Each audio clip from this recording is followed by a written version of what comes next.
મારું નામ વિનોદભાઈ શંકરભાઈ પટેલ, રાધેઓમ સોસાયટીમાં રહું છું, 30 નંબર બંગલા. સોસાયટીમાં આટલો મોટો પ્રશ્ન થયો, રજૂઆત કરવા માટે ગયા હતા, શું રજૂઆત કરી? અમે રજૂઆત કરેલી તો એ મેનેજર ખરા ને મ્યુનિસિપાલિટીના, એમણે અમને એવું કહેલું કે તમે અહીંયા આગળ આટલો બધો ધુમાડો થાય છે, તમે રહેવા કેમ આવ્યા? એનઓસી કોણે આપી? એનઓસી કોણે આલી? તો મેં એમને અમે પ્રશ્ન કર્યો કે તમે એનઓસી કેવી રીતે આલી મેનેજરને? શું માંગણી લઈને? તો એમણે પછી કશું કહ્યું નહીં અમને.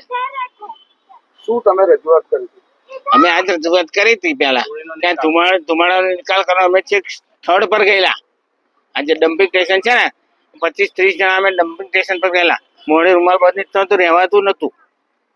ફોટા પાડીને ફોટા પાડી મોકલેલા છે અમે. આજે તમારી સોસાયટીમાં કોને અને કેવા પ્રશ્નો ઉદ્ભવ્યા છે કે દવાખાના છોકરા બાળકો આ બીમાર થાય છે ને, કેના ડોક્ટરના બધા બીમાર થાય છે, રાત્રે બહાર પણ નીકળતા નથી, દાખલે કરવા પડે છે. બહાર બંધ થઈને અંદર બેસી રહેવું.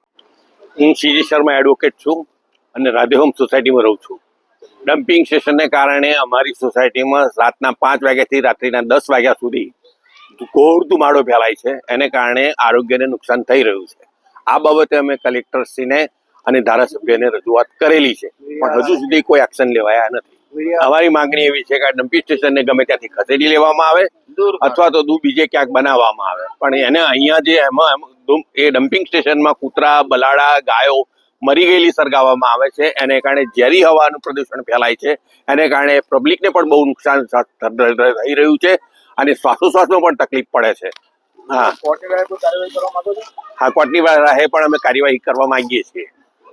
પણ અમે કાર્યવાહી માટે બધે લખ્યું છે, પણ પ્રશ્ન એવો થયો કે અહીંના ધારાસભ્યને અમુક રકમ ફાળવવામાં આવી છે સરકાર તરફથી, એટલે અમારા એવી ઈચ્છાઓ હતી કે આને કારણે કંઈક પ્રદૂષણ શાંત થઈ જશે, પણ હજુ સુધી કોઈ પ્રશ્નનો નિકાલ આવ્યો નથી. સર, આપણો પરિચય શું? હું ડૉક્ટર રિકેનજી શાહ છું. હું અહીંયા આગળ મંજીબા રોડ પર છેલ્લા 15 વર્ષથી જનરલ પ્રેક્ટિસ કરું છું. રિકવરી ખાસ કરીને ત્યાં વિસ્તારનો એક સવાલનો પ્રશ્ન છે, શું કહેવું તમારું બાબતે? અહીંયા પેશન્ટ જે આવે છે તેઓ કયા પેશન્ટ? અત્યારે તો નોર્મલી જે વધારે પ્રકારની જે તકલીફવાળા છે એ રેસ્પિરેટરી ટ્રેક ઇન્ફેક્શન, એટલે શ્વસન તંત્રને લગતા પ્રશ્નવાળા દર્દી વધારે આવે છે.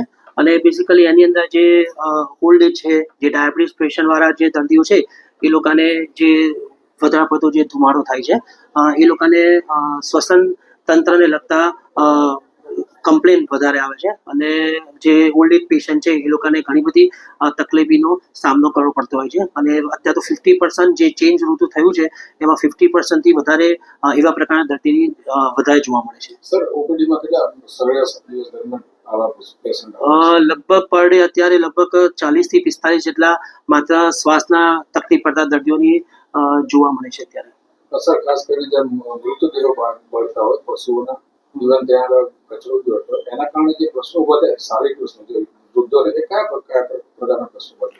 હા, બસ એ લોકોને શ્વાસ લેવામાં તકલીફ પડે છે, શરદી, ખાંસી, કફ, અને પછી આગળ જતા થોડુંક ફેફસામાં ઇન્ફેક્શન થાય છે. એટલે ધુમાડ લીધે આ બધા પ્રશ્નો જોવા અત્યારે હાલ ઘડી વધારે મળે છે.